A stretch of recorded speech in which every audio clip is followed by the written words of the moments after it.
The 706th edition of the MMA Gambling Podcast and the Sports Gambling Podcast Network is brought to you by Underdog Fantasy. Sign up with promo code MMASGPN to get a 50% deposit bonus of $1,000. And we're also brought to you by Rebet. Rebet is the new social sports book available in 45 states. Download the Rebet app and use promo code SGPN for a 100% deposit match of up to $100. And finally, we're brought to you by Rhythm. Start crushing the college football and NFL seasons with Rhythm. Get your 7-day free trial today by going to sportsgamblingpodcast.com/RITHMN.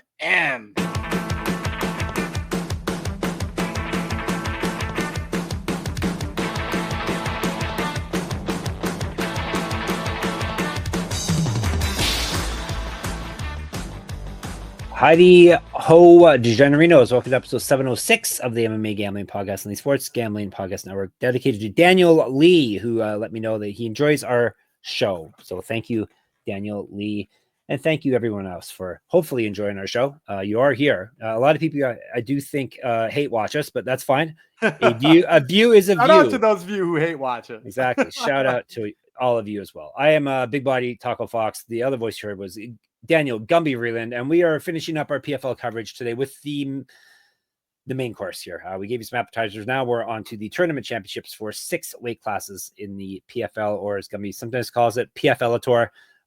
All these people are going to win $1 million in Saudi Arabia this coming Friday. So 6-fight main card. We're breaking it all down for you. I guess we'll break down the co-main event, even though we all know who Gumby's going to pick against in that one. Right, Gumby? Right. I'm gonna pick against her. You're right. So you feel free to bury the lead if you want. But I'll run down how I don't believe in her consistently. This fight card is all about the OVs and the EVs. It's like there's 5 or 6 fighters. There's 5 OVs and like 6 or 7 fighters whose names end with the letter V. Wow. Yeah, a lot of V's in even Ditcheva. Ditcheva is a Russian sounding name. Yeah. So if you haven't guessed, the Russians have taken over PFL this season.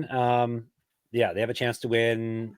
Is it everyone? Is there? Oh, I guess Ditcheva is not Russian technically. Ditcheva is not Russian. Is neither is Yagshimuradov. Yagshimuradov is Saudi, I want to say. Okay, so he couldn't even pass his one. He's got a Russian name though, right? But so anyhow, the rest. Yeah, it's true. The rest are Russian through and through. So yeah, that's what this is all about. I know you're a big PFL fan, so are you excited about this card, Gumby? I mean, there's a lot of fun fights in here. There is one of my new favorite, maybe my only favorite PFL Adore fighter. And I do think there's maybe 3 or 4 spots on this card that I really like from a gambling perspective. Cool. That's what we're all about, gambling perspectives. All right, let's jump into it after I remind you, if you have not already, make sure you download our app. That would be the SGPN app. We give you access to all our podcasts on the network and the picks page and all our articles. All of that is in one convenient app. Plus, like all our content, the app is completely free. Type in SGPN in your app store to download it today. Let's go to the PFL 2024 Championships in Riyadh, Saudi Arabia this Friday. 9:30 is the early prelims. This one, when's the main card starting, Gumby? Do you know? If you said 9 a.m.'s the regular one. 9:30 is the starting of the early prelims. Yeah. So these will probably start on the East Coast like 2:30, 3 o'clock. With Bellator's pacing, there's also a chance it starts at 7 p.m. It says 1 p.m. actually, 1 p.m. Eastern. Oh, they're gonna try to fit everything in there. Good luck. Good luck.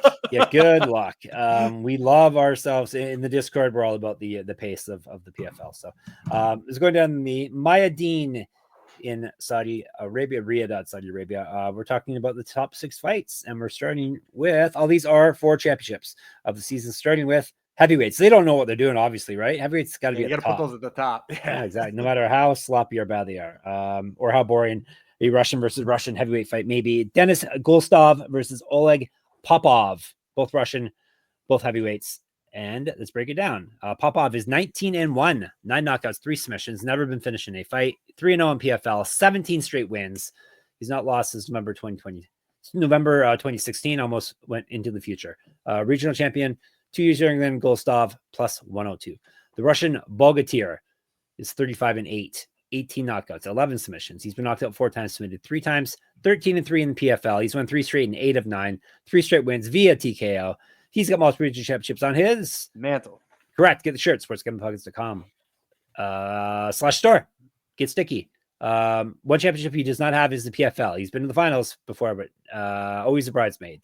2010 Pro MMA debut. He's a multi-time Sambo world champion. He's got 4 inches of height and an inch of reach over Popov, -110. So almost pretty much a pick 'em to kick things off, which is nice. Yeah, and if you shop around, you can actually get it at Pick'em too. I've seen -105 on Goltsov, depending on where you shop. I'm going to go Goltsov. This is one of my favorite picks on the whole card. Definitely one of my favorite lines on the whole card. I really like Goltsov just from, first of all, I think he's faster on the feet than Popov. I think he's going to be the much more skilled fighter when it comes to striking than Popov. And then, so on top of that, when you look at their abilities to grapple, I think it's really clear that Goltsov is a better fighter. First of all, he's fought some guys who I think are better wrestlers. You know, he fought Heiderman and Timmy Johnson and stuff like that. And even though he's not like your standard big double leg takedown kind of wrestler, he's kind of more that like body lock judo. I mean, he comes from a sambo background, so it's not surprising that it looks similar to judo. I think it's really good and it's been really effective. Like basically judo throwing Jordan Heiderman is no joke. Jordan Heiderman's a really great wrestler. And then when you look at Popov on the other side, Popov really struggled establishing his takedowns against Linton Vassell. And while he eventually got it and won that fight, and I'm pretty sure I picked against him in that fight, so, you know, he proved me wrong. While he eventually got it, like if you watch the early takedowns in that fight, he like goes to take down Vassell. Vassell like kind of counters it and then like winds up in a seated position. And then they're just there for 3 minutes. And like, okay, cool. You won the position for 3 minutes and it wound up wearing down Linton Vassell. And that, you know, Vassell didn't have the greatest cardio in that fight and it wound up helping him win it in the long run. So like, it was a good game plan. I just don't think it's sustainable against Denis Goltsov. Like you have to be able to like push the pace on the feet to beat Goltsov or have big knockout power if you want to beat Goltsov. And I don't necessarily trust Popov to do either of those things. So I think Goltsov, slightly better striker, definitely better grappler. And the fact that we're getting him at even money to me seems like a steal. So give me Denis Goltsov here. All right, nice. Start things off with a steal. That's what we like to hear. All right, we are moving on to down. Why do you think they're opening with this one? They think he's going to be boring? No, I think in general, they try to take the people who have got like big followings and put them towards the top. I mean, I think that's where you see Loughnane at the top. You know, he's a champ once over and has been a big deal. Same with Ditcheva and Santos and Kasanganay's at the top. Like, it just seems like they prioritize people who've got a little bit of hype behind him. And Denis Goltsov, I think he'd have a lot more hype if he didn't have that like big, long, weird layoff that he did. You know, he took some time off in there, and I think that probably took some of that hype away. Yep.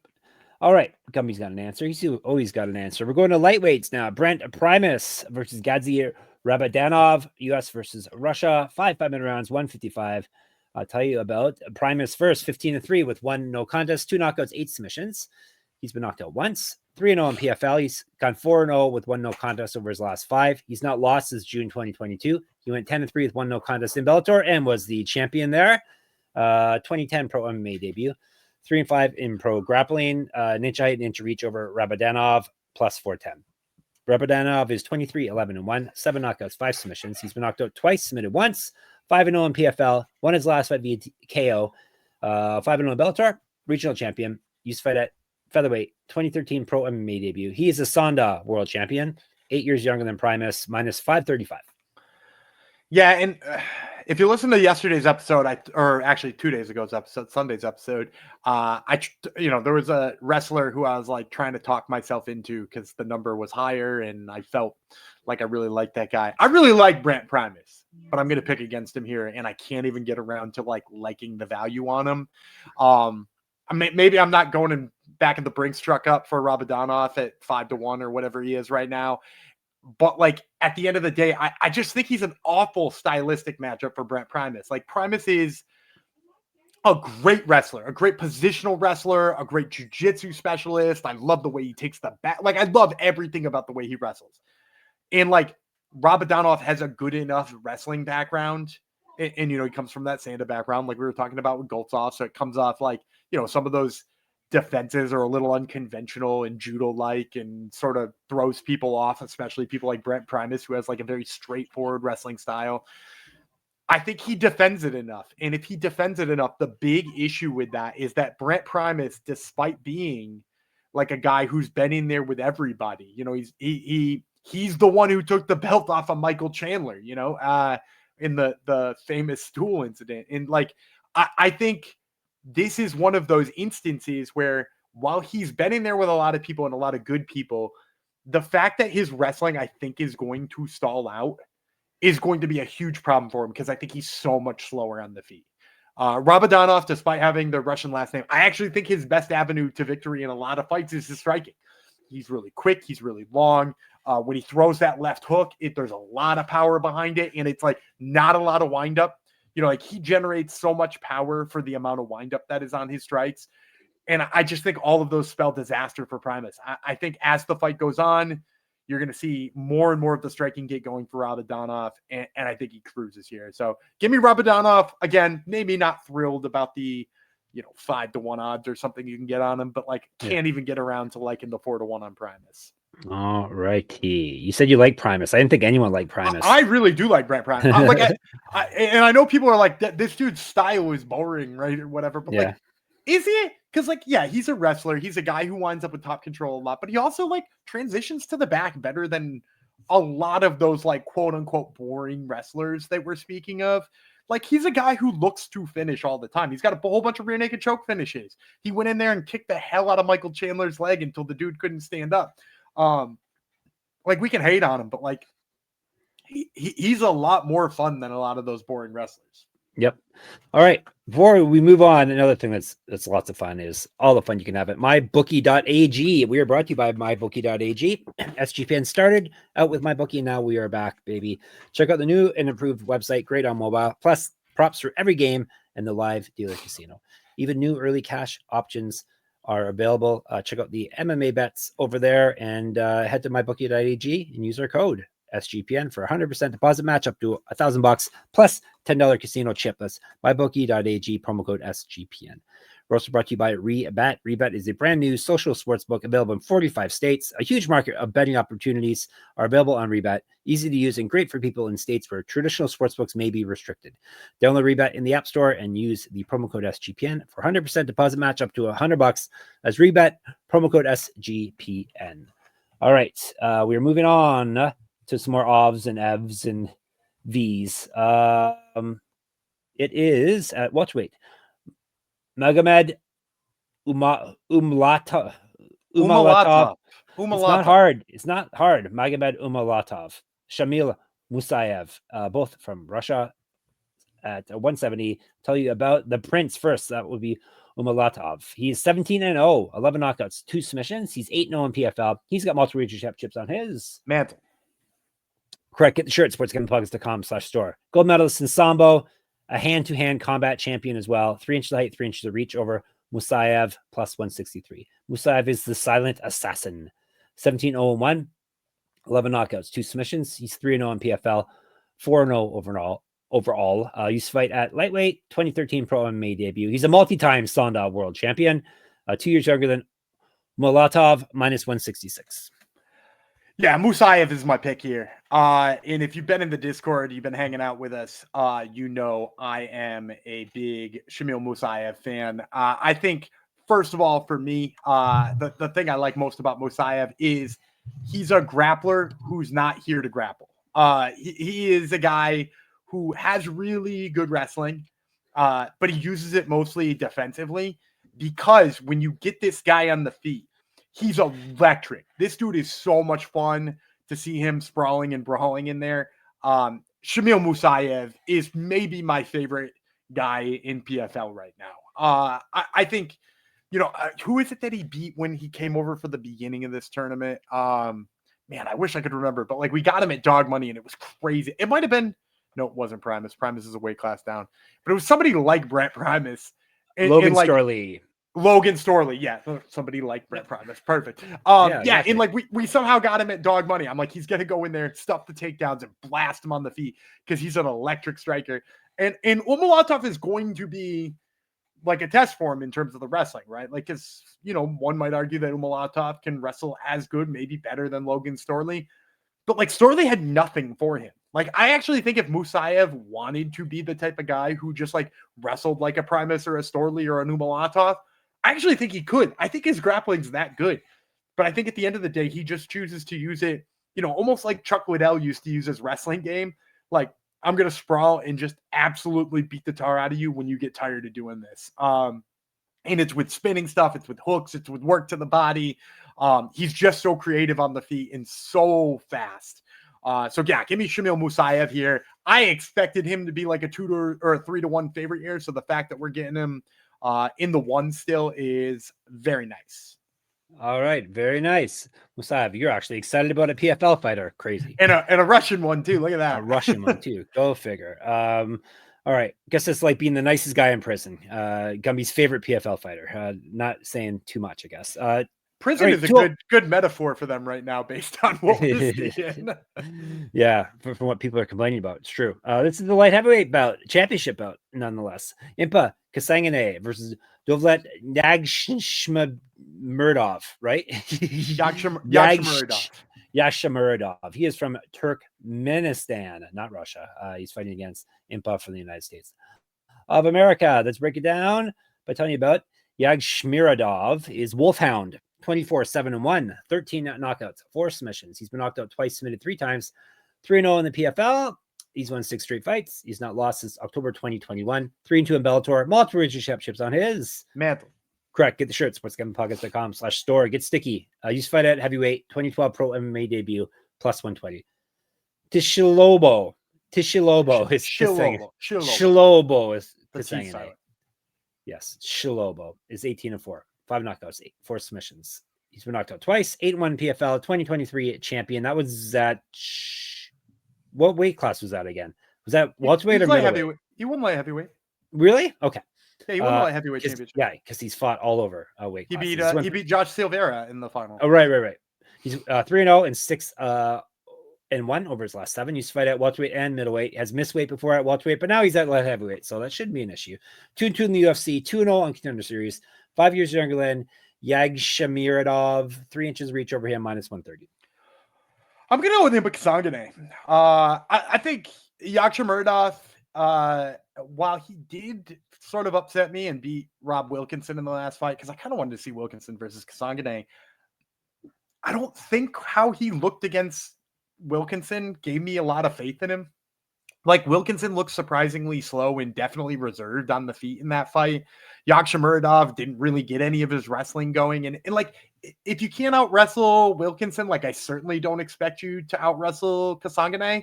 You know, he's shown better wrestling. I mean, like, he went in there with, what's his face?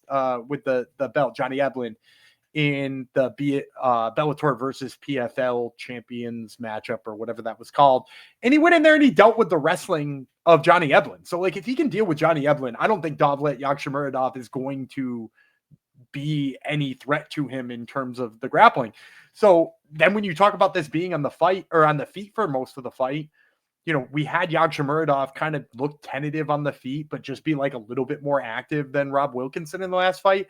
That's not the case with Kasanganay. He comes forward. He's not afraid of things. He throws a lot.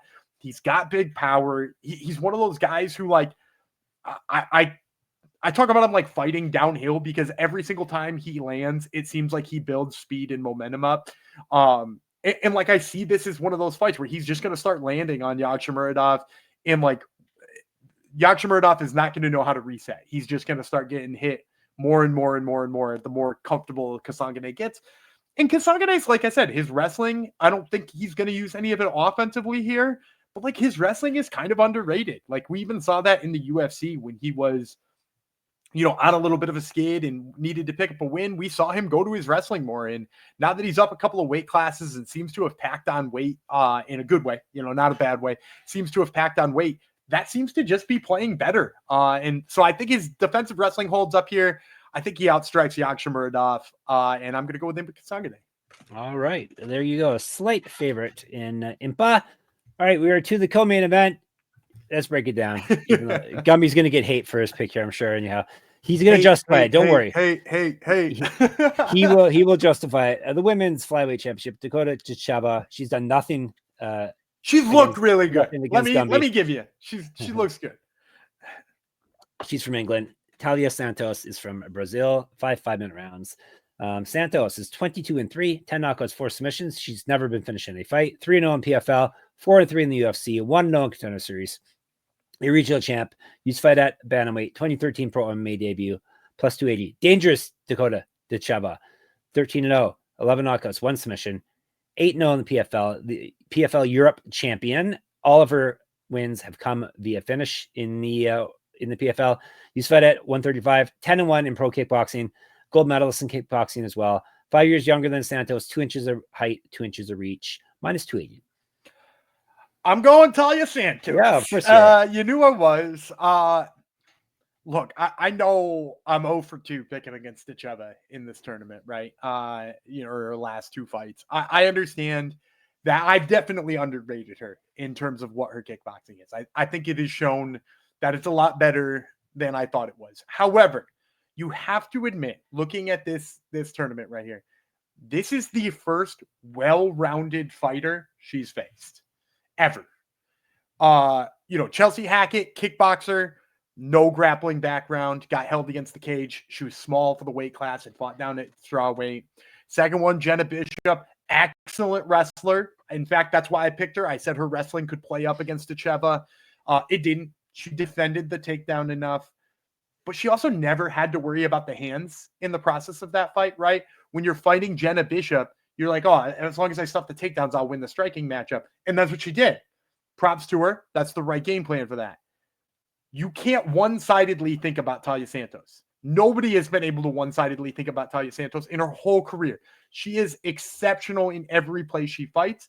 This is going to be Dakota Ditcheva fighting against a top 5 flyweight in the world, which she has never done, right? If we're listing the top 5 flyweights in the world, right, it's probably Shevchenko, Grasso, Manon Fiorot, Blanchfield, and Taila Santos, right? Like those are the top 5.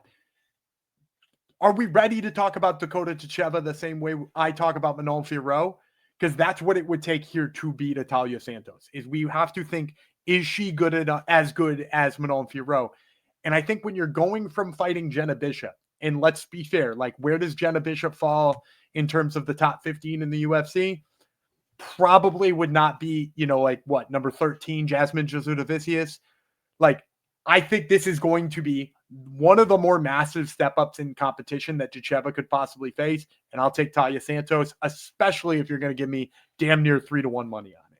Hey, haters going to hate, right? Gotta hate. Gumby has got Santos here. No surprise there. All right, before we finish these things off, let's tell you about Underdog Pick'em. It has one of the biggest menus for all sports. They've got NFL, college football, college basketball, MMA, NBA, NASCAR, and more. And you can now use specials on Boost and all your flex entries. Gumby's going to give you a play you can use right now. Let's see. We're on Tuesday. Let's go to the Bulls because I love my Bulls. We're getting to see production out of the rookie Matas Buzelis in the last few games. He's got 9 and 14 over the last 2 games, which is a nice boon from what he had been before, which was like 0. And so the number's still going to be depressed come Tuesday. So let's take the higher than on his points. All right. Take that and go sign up for the code MMA SGPN to claim your special pick and first time deposit offer up to $1,000 in bonus cash. That's underdogfantasy.com, promo code MMA SGPN. And SGPN's proud partner Rhythm is the #1 AI-powered sports betting platform that helps provide bettors of all levels the ability to build custom predictive betting models in seconds and get predictions for betting on money lines, spreads, totals, and props. Build your model, copy one of the top performing models from the leaderboard, or have Rhythm build a model for you. And you can now track props in the Rhythm app. They got NFL picks, NFL props, college football, college basketball, and NBA. Rhythm has it all. Check out the Al Horford props and claim your 7-day free trial today by going to sportsgamblingpodcast.com/rhythm. That's sportsgamblingpodcast.com/RTHMM. All right, to our main event. Is this a fitting main event? Are you surprised Ditcheva's not in the main event?